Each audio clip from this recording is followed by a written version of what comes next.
Dari ilmu kita akan mendapatkan keutamaan. Dan yang ketiga adalah keutamaan ahlul ilmi, keutamaan yang Allah karuniakan kepada orang-orang yang diberi ilmu, yang telah memiliki ilmu. Ala kulli hal, yang terpenting orang mencari ilmu itu sekalipun belum mendapatkan ilmunya, jika dia sudah berupaya untuk duduk di majelis ilmu, maka akan mendapatkan keutamaan tersebut insyaallah. Yang pertama, al-awwalu innal ilma syar'iyyah, sesungguhnya ilmu agama Islam itu adalah mirathul anbiya'i, warisan yang diwariskan oleh para nabinya Allah. Wa tariqun ilal jannati, dan ilmu agama Islam itu adalah jalan yang mengantarkan ke surga. Ini yang pertama. Jadi bagi para ibu bisa mencatatnya. Yang pertama, innal ilma syar'iyyah, sungguhnya ilmu agama Islam itu mirathul anbiya'i, adalah warisan yang diwariskan oleh para nabi. Wa tariqun ilal jannati, dan jalan yang bisa mengantarkan ke surga. Maka kalau kita mencari ilmu, berarti kita ini insya Allah akan diberi warisannya para nabi, dan kita akan dimudahkan jalannya menuju surga. Dasarnya adalah an Abi Darda, dari Abu Darda, nama beliau Uwaimir bin Zaid bin Qais radhiyallahu anhu. Beliau berkata, qal sami'tu Rasulullah sallallahu alaihi wasallam yaqul, aku mendengar Rasulullah sallallahu alaihi wasallam beliau bersabda, man salaka tariqan, barang siapa menempuh satu jalan, yatlubu fihi ilman, yang di jalan itu dia mencari ilmu. Jadi siapa yang menempuh satu jalan, di jalan itu dia mencari ilmu, salakallahu bihi tariqan min turuqil jannah, maka Allah akan memperjalankan orang tersebut di sebuah jalan dari jalan-jalan menuju surga.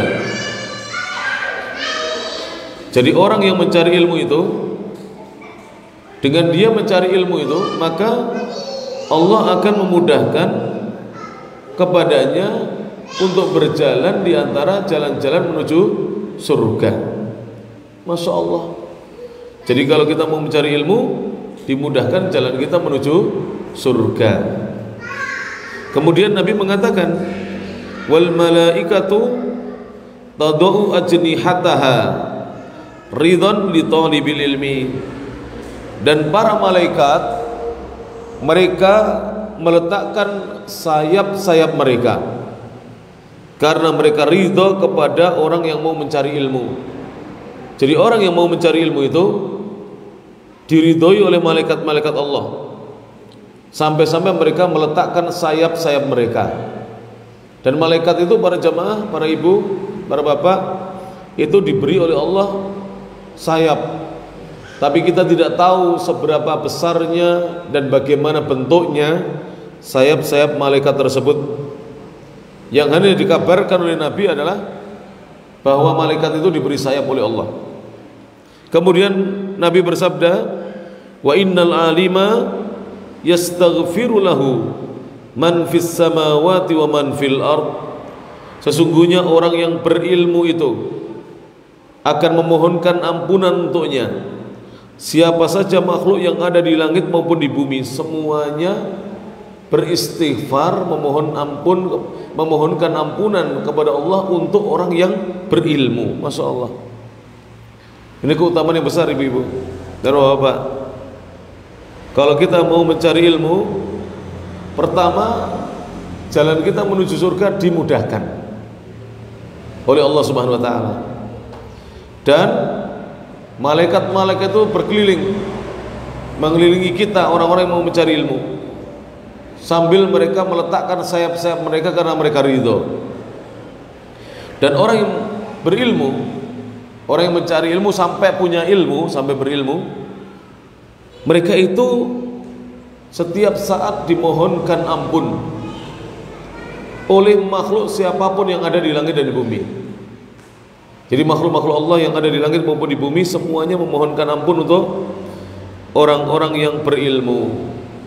Wal hitanu fil ma, bahkan ikan-ikan besar di air juga memohonkan ampun untuk mereka yang berilmu.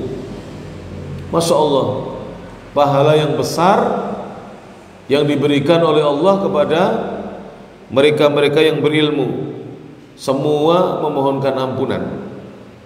Maka dari itu ya, ini termasuk adab kita kepada ahlul ilmi atau al ulama. Jangan kita bermudah-mudahan para jamaah menilai buruk kepada ulama-ulama kita, kepada guru-guru kita, kepada para ustaz dan kiai kita. Memang ustaz dan kiai itu bukan malaikat, pasti punya salah. Tapi Islam mengajarkan kepada kita tidak boleh kita bermudah-mudahan menilai mereka. Yang aneh sekarang ini para jamaah, jadi kadang-kadang baru ngaji sebentar sudah memberikan penilaian kepada gurunya.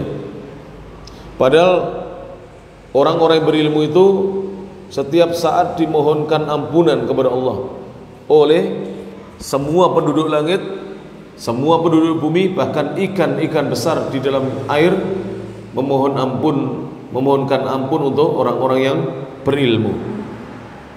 Kemudian Nabi bersabda, wa fadlul alimi alal abidi, keutamaan orang yang berilmu atas orang yang sekadar ahli ibadah, kafadlil qamari lailatal badri, itu seperti keutamaan bulan purnama, keutamaan bulan pada bulan purnama, pada malam bulan purnama, ala sairil kawakibi, atas seluruh bintang-bintang yang ada di langit. Jadi orang yang berilmu dibandingkan orang yang hanya rajin ibadah tapi kurang ilmunya, itu seperti bulan dibandingkan dengan bintang. Bulan pada saat malam purnama dibandingkan dengan apa? Bintang. Jelas yang lebih bercahaya adalah bulan dibandingkan apa? Bintang-bintang yang hanya berkelap-kelip di langit. Itulah keutamaannya orang yang berilmu. Kemudian Nabi mengatakan, innal ulama'a, sesungguhnya para ulama itu warathatul anbiya'i, mereka adalah pewarisnya para nabi. Mewarisi apa kira-kira para jamaah? Ibu-ibu saya mau tanya, para ulama itu menjadi pewarisnya para nabi, mewarisi apa dari para nabi? Apa ibu-ibu? Ilmu agama Islam. Jadi yang diwarisi dari para nabi itu ilmu agama Islam. Karena dakwah Islamiyah ini yang melanjutkan setelah dimulai oleh para nabi adalah para ulama, orang-orang yang berilmu. Kita bisa mengerti Islam ya dari para ulama yang mengajarkan ilmu kepada kita. Maka yang diwarisi adalah apa para jemaah? Ilmu agama Islam. Kemudian Nabi mengatakan, innal anbiya'a, sesungguhnya para nabi itu lam yuwarrithu dinaran, mereka tidak mewariskan uang dinar, wala dirhaman, dan tidak pula uang dirham. Uang dinar itu uang emas, jadi kepingan uang emas. Satu dinar itu kalau dinilai dengan gram emas 4,25 gram emas, 4/4 gram emas, itu satu dinar. Ya kalau emasnya kita hargai 1 juta per gram, berarti 4.250.000 rupiah. Jadi 4/4 juta rupiah, itu satu dinar. Wa dirhaman, wala dirhaman, dan tidak pula mewariskan uang dirham, uang perak, kepingan uang perak. Wa awrathul ilma, sesungguhnya yang diwariskan oleh para nabi kepada para ulama adalah ilmu agama Islam. Jadi warisannya adalah ilmu agama Islam. Faman akhadahu, maka barang siapa yang mengambil ilmu agama Islam tersebut yang menjadi warisannya para nabi, akhadha bihabdin wafirin, maka sungguh dia telah mengambil bagian yang sangat besar dan melimpah, banyak sekali jumlahnya orang yang mau mengambil ilmunya para nabi. Hadis ini rawahu Ahmadu, diriwayatkan Imam Ahmad dalam kitab musnadnya, wa Abu Dawud, dan Imam Abu Dawud dalam kitab sunannya, wa Tirmidzi, dan Imam Tirmidzi dalam kitab jami'nya, wa Ibnu Majah, dan Imam Ibnu Majah dalam kitab sunannya, wa Ibnu Hibban dalam kitab sahihnya, wa sahhahahu Al-Albani, dan hadis ini disahihkan oleh Syekh Muhammad Nasiruddin Al-Albani fi sahihi sunani Abi Dawud, dalam kitab Sahih Sunan Abu Dawud. Apa kesimpulannya? Bagi bapak-bapak dan ibu-ibu yang membawa kitab catatan bisa ditulis. 1. Seorang yang berjalan mencari ilmu, maka Allah akan memperjalankan dia di sebuah jalan menuju surga. Jadi seorang yang berjalan mencari ilmu, maka Allah akan memperjalankan dia di sebuah jalan menuju surga. Dengan kata lain, mencari ilmu itu jalan menuju surga. Mencari ilmu itu jalan menuju surga. Kita ambil contoh para jemaah, khususnya para ibu ya. Kalau kita punya ilmu, itu tidak hanya kita ini dapat kebahagiaan di surga, tapi juga kebahagiaan di dunia. Saya ambil contoh, orang yang tahu ilmu agama, dia memilih jadi pencuri atau menjadi karyawan bekerja. Yang mana ibu-ibu? Sing pundi sing dipilih? Dadi maling, mendet barange tiyang sanes, napa dados karyawan nyambut gawe melu wong? Mangke disukani bayaran. Mana yang dipilih? Jadi karyawan. Tidak mungkin orang memilih jadi pencuri kalau mengerti ilmu agama. Kenapa? Pertama, mencuri itu aib. Aib itu apa? Aib, kekurangan pada diri. Kalau orang sudah dicap menjadi pencuri, kemana saja dia lewat, orang itu mesti ragu-ragu dan apa? Mesti hati-hati dengan dia. Jangan-jangan nanti dia lewat sini malamnya mau mencuri, mesti diwaspadai oleh orang, dicurigai. Kalau dia sudah dicap jadi pencuri, kemudian hampir tidak ada orang yang menjadi pencuri itu dia rajin sholat, dia rajin datang ke pengajian, dia mendidik anaknya dengan didikan agama. Tidak ada. Mendidik anaknya dengan didikan agama tidak ada. Walaupun mungkin pencuri tidak mau anaknya jadi pencuri sebagaimana dirinya, ada memang begitu, tapi tidak mungkin mendidik anaknya dari apa? Jadi anak yang solih dan solihah. Apalagi mau menyekolahkan anaknya di pondok pesantren, tidak mau pencuri. Tidak ada pikiran seperti itu. Karena kehidupannya setiap hari hanya merugikan orang lain. Ini satu contoh saja.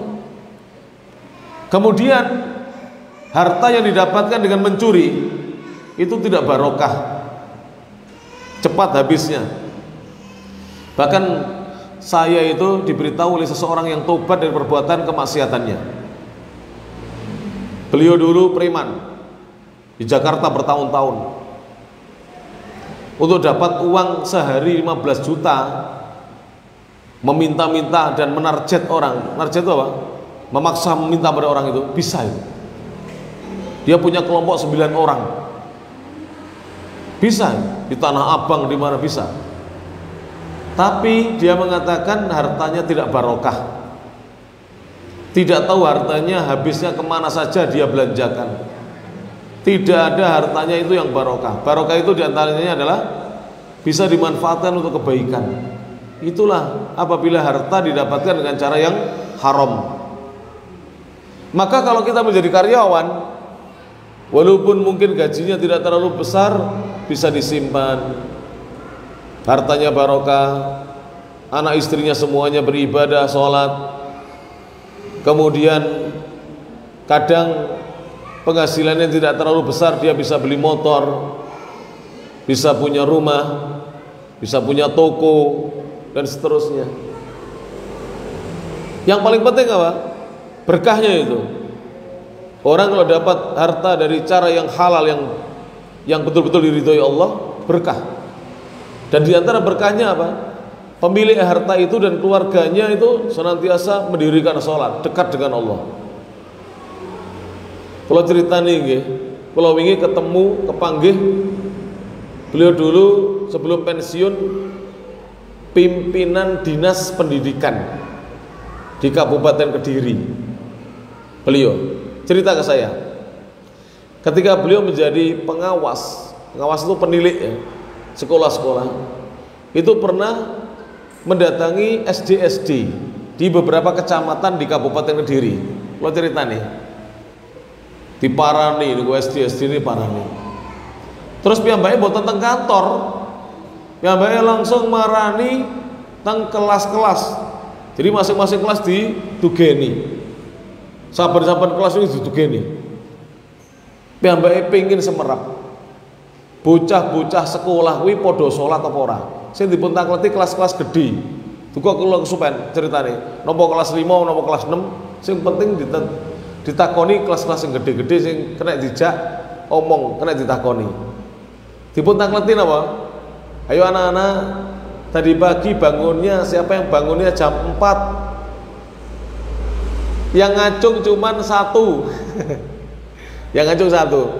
Ayo siapa yang bangunnya jam 5? Yang ngacung 2. Setengah 6, 2. Kebanyakan bangunnya kesiangan anak-anak sekolah itu. Terus tanya, ayo siapa tadi anak-anak yang sudah sholat subuh? Dari anak sekitar 30-an yang ngacung cuma 4 anak. Jadi sing sholat subuh namung sekawan, mung bocah 4 sing sholat subuh, liyane ora enek sing sholat subuh.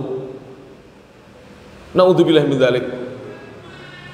Coba para jemaah, apa ini yang dikatakan harta yang barokah? Ternyata anak-anaknya tidak sholat subuh. Apa manfaatnya harta? Apa manfaatnya harta?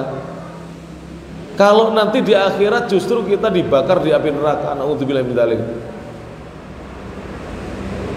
Dan kita tahu bahwa api dunia ini disebutkan dalam riwayat-riwayat hanya 1/70-nya panasnya api neraka.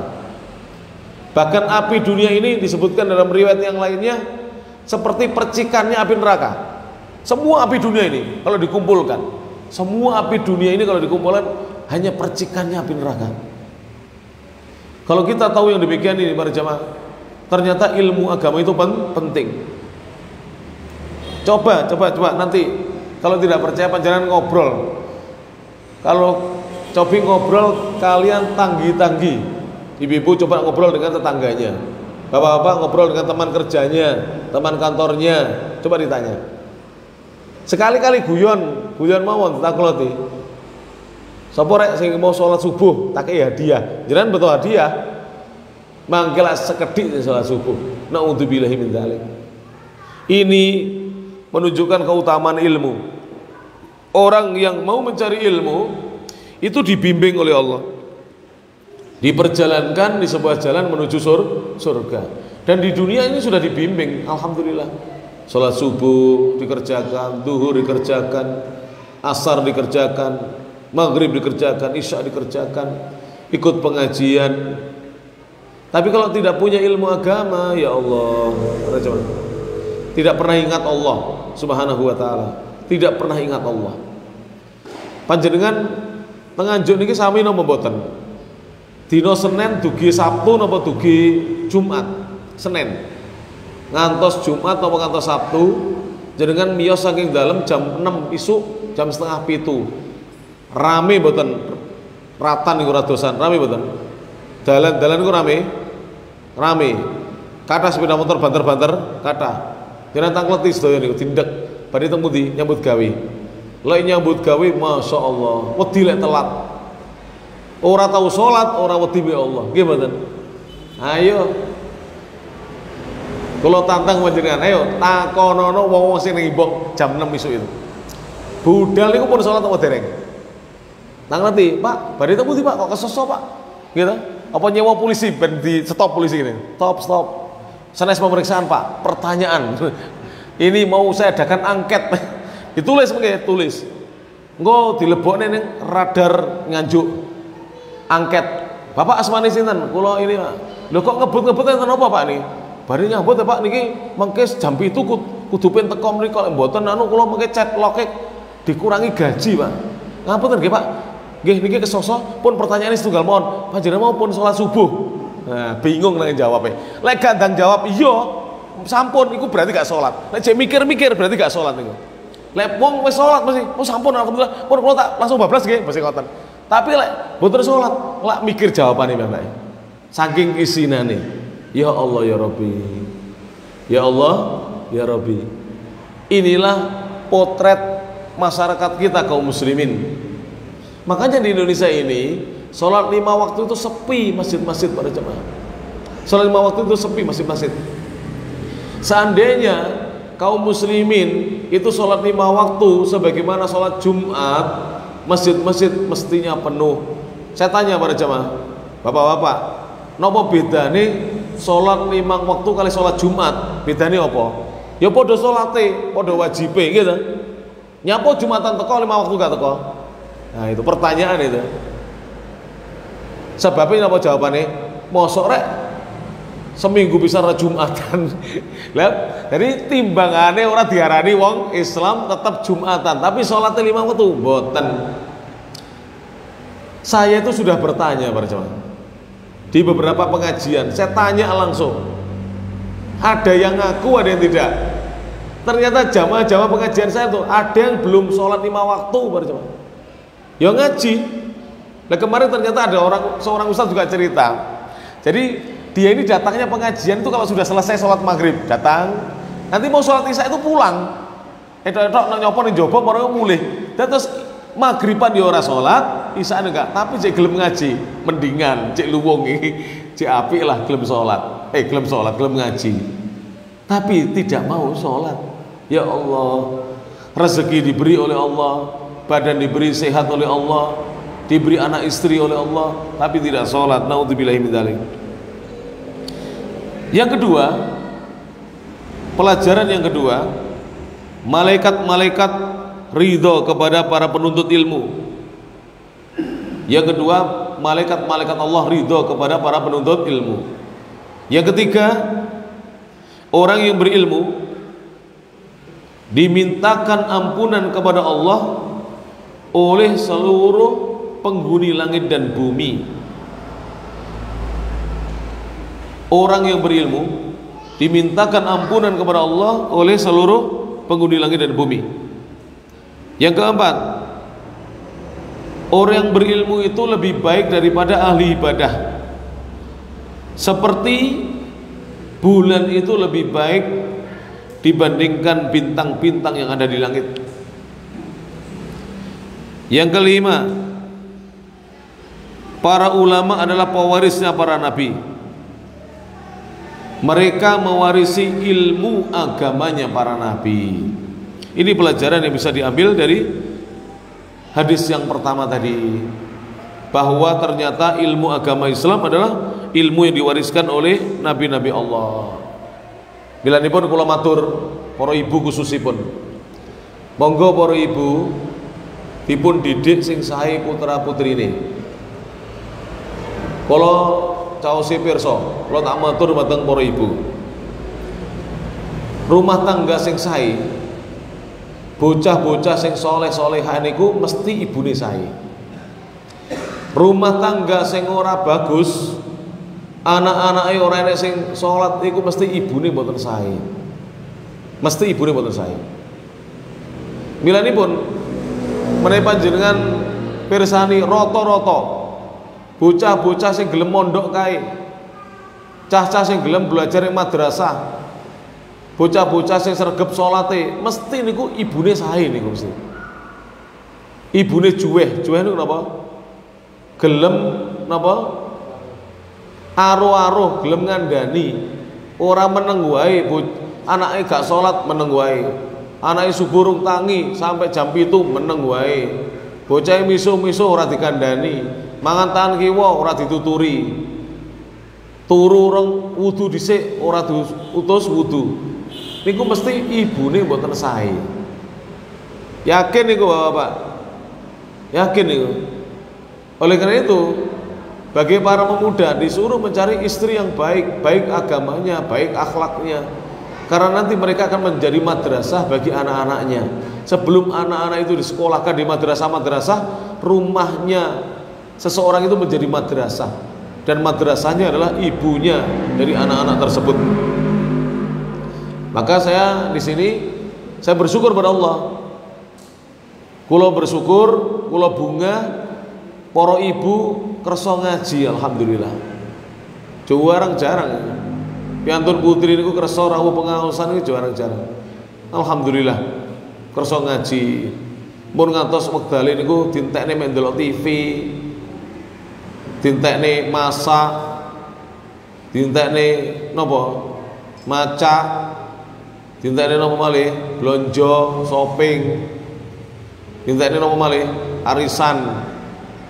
Kadang-kadang mohon maaf, ibu-ibu tuh kalau arisan tidak mau terlambat, kalau pengajian tidak mau datang.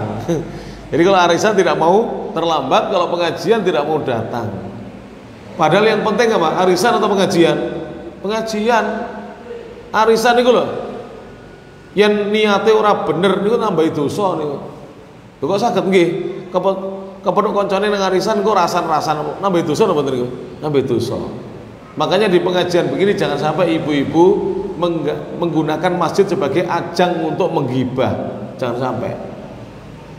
Misalnya Ustadz yang gue lho, suaranya gede lho, lah ngomong banter gue, wong itu bayar lawamu bae, lah ini mesti mangane akeh, godokane akeh wong mesti. Ah jangan begitu, ojo dirasani.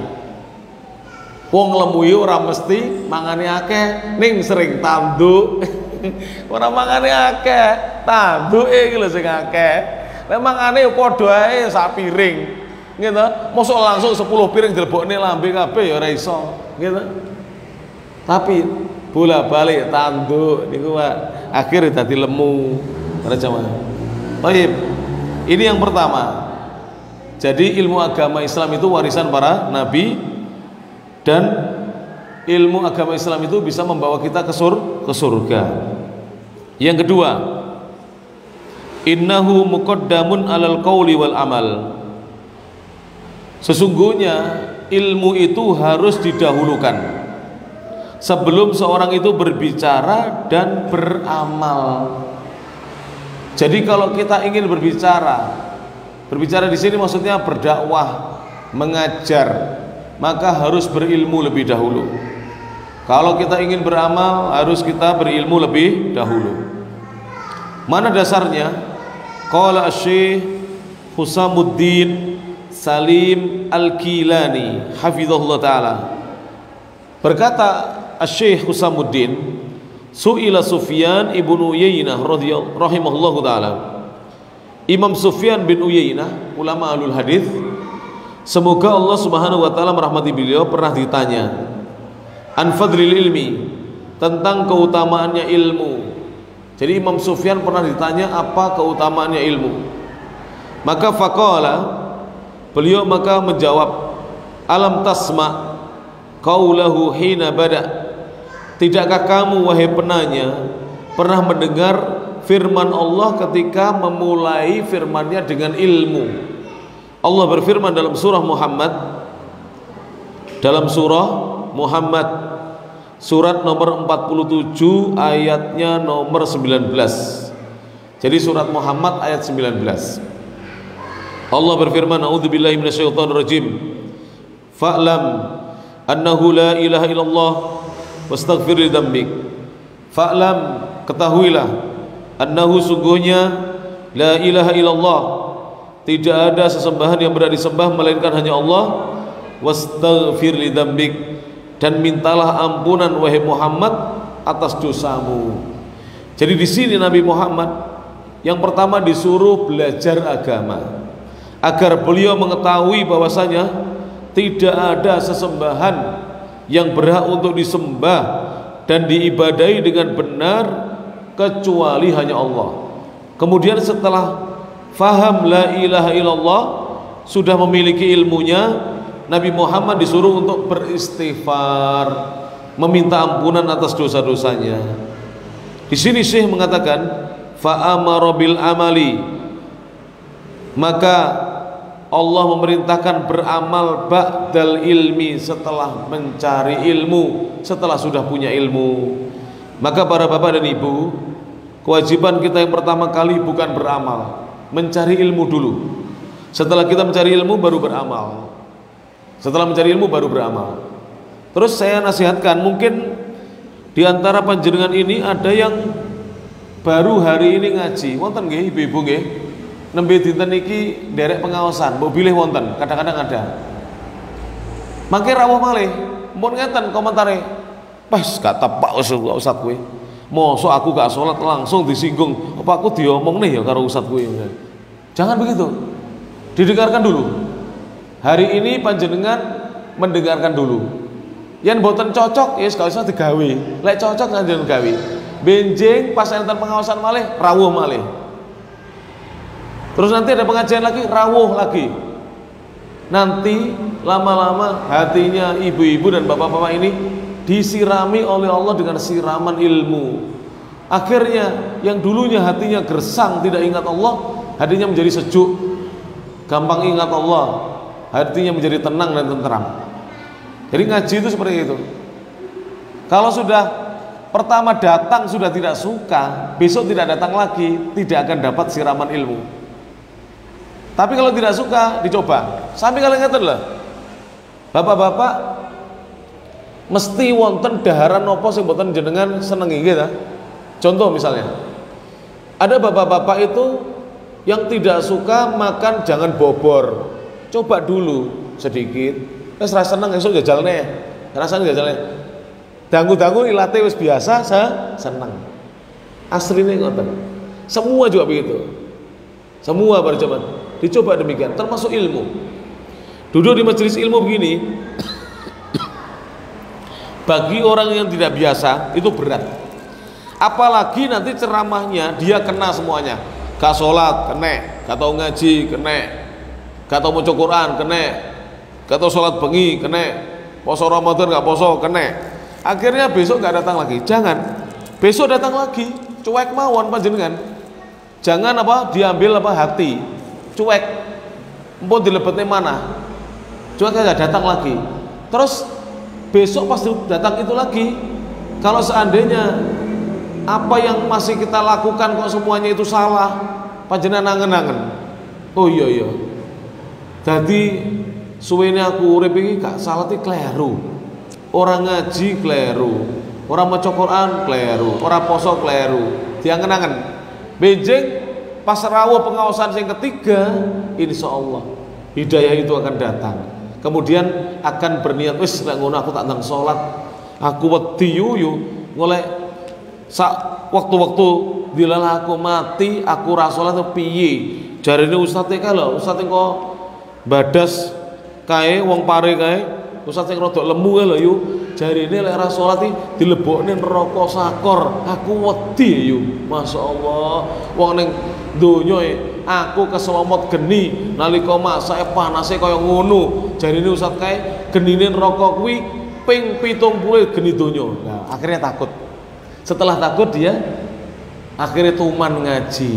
Pengajian itu begitu para jemaah. Awalnya begitu. Maka yang hari ini baru datang ya, besok waktu pengajian lagi, entah saya ngisi atau yang lain, datang lagi para jemaah. Insya Allah nanti Allah akan memberikan ilmu kepada panjenengan. Dari ayat yang mulia itu, ternyata Imam Bukhari pernah berkata, qala al-Bukhari babul ilmi qabla al-qawli wal amali, bab kewajiban untuk mencari ilmu sebelum seorang itu berdakwah, mengajak dan berbicara, serta sebelum dia beramal.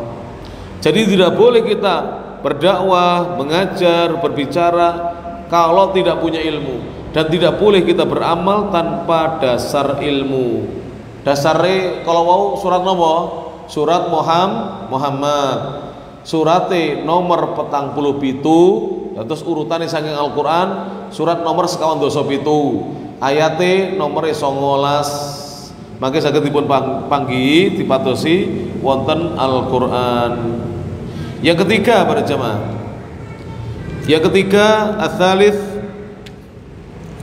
al-ilmu afdalul jihadi fi sabilillah. Belajar ilmu itu adalah seutama-utama berjihad di jalan Allah, berjuang di jalan Allah. Jadi perjuangan yang paling utama dalam Islam adalah berjuang untuk mencari ilmu. Kenging nopo? Kenapa para jemaah? Mungkin ada yang tahu. Dulu pernah saya sampaikan di masjid ini, atau di Masjid Al-Falah dulu, saya sudah lupa, atau di Masjid Al-Ikhlas depannya Prima Swalayan, bahwa ilmu ini seutama-utama jihad. Kenapa? Karena yang bisa berjihad dengan ilmu hanya orang-orang yang berilmu. Tapi kalau yang bisa berjihad dengan senjata, banyak orang yang bisa mengangkat senjata. Yang penting badannya sehat, sudah balik, dia sudah boleh berangkat berperang. Tapi berjihad dengan ilmu tidak boleh sembarangan orang. Sakit apa bukan sembarangan orang? Betul sakit. Harus orang yang berilmu, yang sudah belajar ilmu sudah lama, menghafal Quran, menghafal hadis, belajar kitab-kitab para ulama, baru kemudian dia mengajar. Oleh karena itu, ya, bahwa ilmu itu adalah jihad yang paling utama. Saya bacakan dalilnya para jemaah yang dirahmati Allah Subhanahu wa taala. Taib. Beliau berkata di sini, ya, di antara dalilnya adalah Allah berfirman dalam surah Al-Furqan, surat nomor 25, ayatnya nomor 51 dan 52. Surah Al-Furqan, surat nomor 25, ayatnya nomor 51 dan 52. Allah berfirman, walau syi'na laba'athna fi kulli qaryatin nadhira fala tuti'il kafirina wajahidhum bihi jihadan kabira. Walau syi'na, dan seandainya kami menghendaki, kami Allah menghendaki, la ba'athna, niscaya kami akan utus, fi kulli qaryatin, di setiap negeri, nadhira, seorang pemberi peringatan, yaitu Rasul Allah. Fala tuti'il kafirina, maka janganlah kalian mentaati orang-orang kafir. Wajahidhum bihi, berjihadlah menghadapi mereka dengan jihadan kabira, jihad yang besar. Jihad di sini apa maksudnya? Bukan jihad dengan senjata, bukan mengangkat senjata. Walaupun jihad itu terkadang berperang di jalan Allah dengan senjata, tapi di sini bukan. Fahada jihadun lahum bil Quran. Jihad yang dimaksudkan dalam ayat ini, jihad yang besar adalah berjihad menghadapi orang-orang yang tidak beriman dengan menyampaikan Al-Quran. Saya tanya, jihad ini mudah atau sulit? Sulit. Harus orang yang mengerti Al-Quran, berilmu. Kalau jihad mengangkat pedang, yang penting dia bisa mengayunkan pedang, bisa memainkan pedang, bisa menggunakannya, maka semua orang bisa ikut jihad. Wa huwa akbarul jihadain, dan berjihad menyampaikan Al-Quran, menyampaikan agama atau ilmu itu adalah sebesar-besar jihad. Dibandingkan jihad dengan pedang, lebih besar jihad dengan apa? Ilmu. Jadi jelas ini para jemaah. Saya ulangi lagi, yang ketiga, ilmu atau menuntut ilmu, mencari ilmu itu adalah seutama-utama jihad di jalan Allah. Jihad itu terkadang dengan pedang, jihad itu terkadang dengan harta. Apa yang dimaksud jihad dengan harta?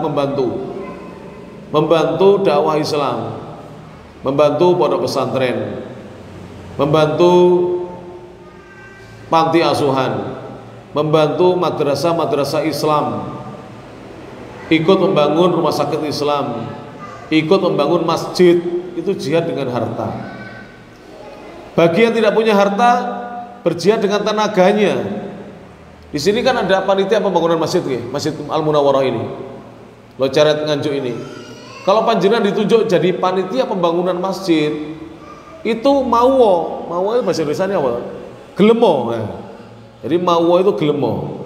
Panjenengan purun. Kenapa? Karena kita berjihad dengan tenaga kita, mengurus pembangunan, mengawasi tukang, kemudian kita ikut berperan dalam pembangunan ini berjihad dengan tenaga kita. Ada yang berjihad dengan pikirannya, menyampaikan usul dan masukan.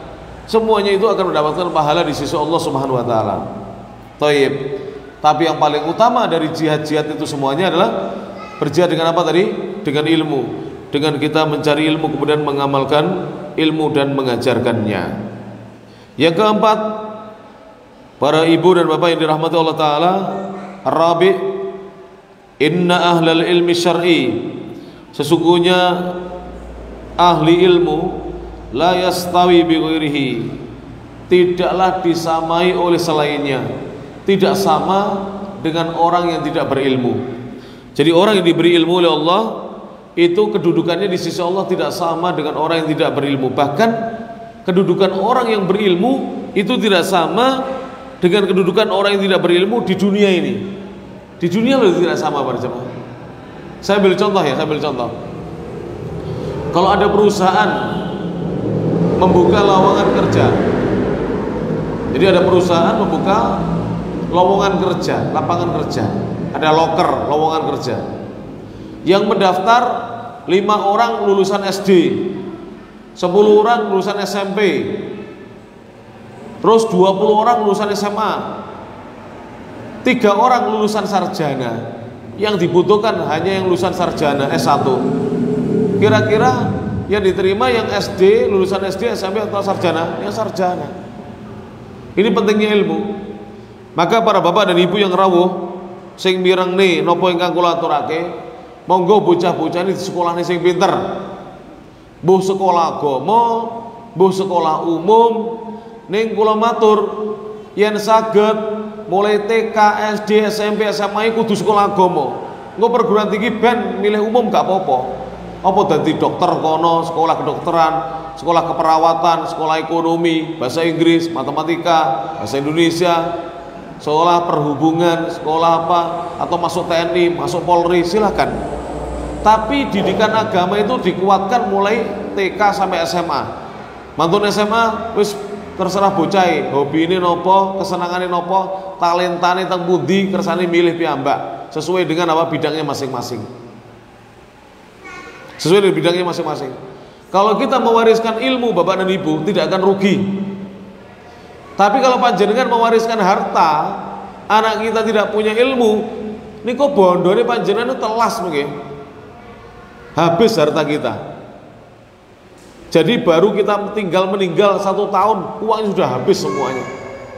Tapi kalau kita mewariskan ilmu, insya Allah anak-anak kita akan bahagia dunia akhirat, insya Allah ta'ala. Maka para ibu, mari ibu-ibu ya, yang dititipi putra putri masih sekolah, terus disekolahkan. Bahkan kula matur nggih ibu-ibu, empun ngantos dindekne sekolahnya lek dereng sarjana minimal S1. Mbuh S1 agama, mbuh S1 umum, kudu S1. Empun alasan Ustaz, kula niku garwa kula niku pun sepuh, utawi bojo kula niku penghasilane mboten kathah. Yen bocah-bocah niku kuliah ngantos sarjana, kula mboten kuat biayai. Pait arek-arek mboten kuat biayai. Niku alasan tiang sing mboten purun usaha.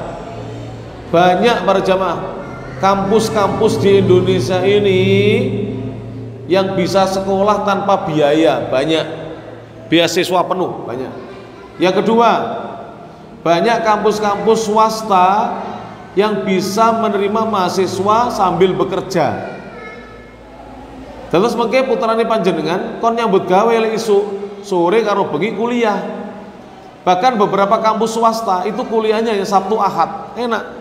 Atau Jumat Sabtu, enak. kerja dulu 4-5 hari, nanti di Sabtu atau Jumatnya, Jumat Sabtu atau Sabtu Ahad, kemudian kuliah. Ini sudah zamannya para jamaah. Zamannya sudah tidak laku lagi lulusan SMA. Sekarang aja sudah banyak tidak laku lulusan SMA. Jadi usahakan demikian. Dan kalau bisa anak-anak kita ini menguasai ilmu-ilmu teknologi, kudu iso komputer, ngerti IT. Ojo bocah nyekeli HP game-giman iso tapi komputer gak ngerti. Diajari komputer, dileskan, disuruh belajar bahasa Arab, bahasa Inggris, menguasai bahasa asing. Itu pasti bermanfaat para jemaah. Bermanfaat sekali itu bagi anak-anak kita.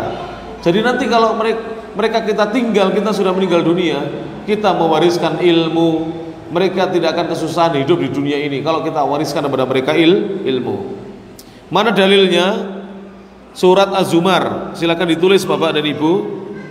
Surat Az-Zumar, surat nomor 39 ayat yang ke-9. Suratnya nomor 39 ayatnya nomor 9. Allah berfirman, qala Allah Ta'ala, amman huwa qanitun ana al-laili sajida. Ataukah seseorang yang dia mentaati Allah, beribadah di waktu-waktu malam, bersujud kepada Allah, wa qaiman, dan berdiri, yahdharul akhirah, dia takut akan kehidupan akhirat, wa yarju rahmata rabbih, dan dia berharap rahmat dari Rabbnya. Kul, katakanlah, hal yastawil ladzina ya'lamun, apakah sama antara orang-orang yang berilmu wal ladzina la ya'lamun, dengan orang-orang yang tidak berilmu? Sami napa mboten ibu-ibu? Wong sing duwe ilmu karo wong sing gak duwe ilmu. Misalipun ngeten, panjenengan ibu-ibu ngeteraken putrane kondur saking sekolah, ngeterani putrane ditinggal, putrane kok dijemput maneh sore, sepeda motor panjenengan bocor ibu-ibu. Diboto teng pundi ibu-ibu? Sepedane bocor teng dokter nggih ta? Nggih ibu-ibu. Teng pundi lek bocor? Lah kok guyu jenengan? Digawa ning dokter. Ya doktere ban no. Lah nyapa doktere aku menungso? Doktere ban. Digawa tukang tambal ban. Mboten digawa tenggene pundi? Wande warung, ora digawa ning warung. Ora digawa ning praktekane dokter. Ora digawa ning napa? Misale pasar, ora digawa ning tukang tambal ban. Lho. Senajan namung tambal ban niku lho. Niku digoleki wong, lek bane kempos goleki mesti. Ki napa? Duwe ilmu menambal ban. Ora saben wong lanang iso nambal ban. Malah teng Facebook niku enten wong wadon iso nambal ban niku. Wong wedok iso ganti ban, iso nambal ban. Lah kula niki wong lanang gak iso nambal ban. Jadi harus punya ilmu. Orang itu kalau punya ilmu rezekinya datang para jamaah kalian. Kalau punya ilmu. Dan jangankan manusia, hewan yang berilmu dengan hewan yang tidak berilmu tidak sama. Cobi para jamaah. Panjenengan semerap lari-lari nem-neman. Gaene dolanan doro niku lho. Doro wis dilatih duwe ilmu, wis iso ngewebot muiber bau antar mencelok nang ngene betinane nggih ta? Dilatih. Doro pos saya pernah dengar itu apa merpati pos itu bisa dia terbang ratusan kilo kembali ke rumahnya. Misalnya pun ngeten, jenengan tumbas selama merpati pos, doro pos teng Surabaya. Niku jenengan beto wasul teng Nganjuk niki langsung dicole balik teng Surabaya niku. Balik niku. Ajaib niku, Masya Allah. Jadi hewan saja kalau berilmu berbeda dengan hewan tidak berilmu. Munyuk, preso munyuk napa mboten? Munyuk napa? Kethek. Niku lek gadahi ilmu iso dijak golek duit. Nggih mboten? Komedi kethek niku lho. Dikai topi, kai sepeda cilik, kai pacul-paculan, iso dijak golek duit. Tapi kethek sing mboten gadah ilmu, kula nate dikerek kula nate dicakar kethek gak duwe ilmu. Itu hewan aja berbeda, apalagi manusia. Maka Allah mengatakan, kul, katakan wahai Muhammad, hal yastawil ladzina ya'lamun, apakah sama orang-orang yang berilmu wal ladzina la ya'lamun dengan orang-orang yang tidak berilmu? Innama yatadzakkaru ulul albab, sungguhnya yang mau ingat Allah hanyalah orang-orang yang diberi akal. Mudah-mudahan apa yang disampaikan bermanfaat. Insyaallah jika ada waktu yang lainnya kita akan lanjutkan pertemuan-pertemuan yang akan datang. Kurang lebihnya mohon maaf. Akhirul kalam, subhanakallahumma wa bihamdik, asyhadu an la ilaha illa anta, astaghfiruka wa atubu ilaik. Wa akhiru da'wana alhamdulillahi rabbil alamin. Wassalamualaikum warahmatullahi wabarakatuh. Menawi ibu-ibu wonten pertanyaan monggo kula rantos, menawi wonten pertanyaan dipun sumanggaake monggo.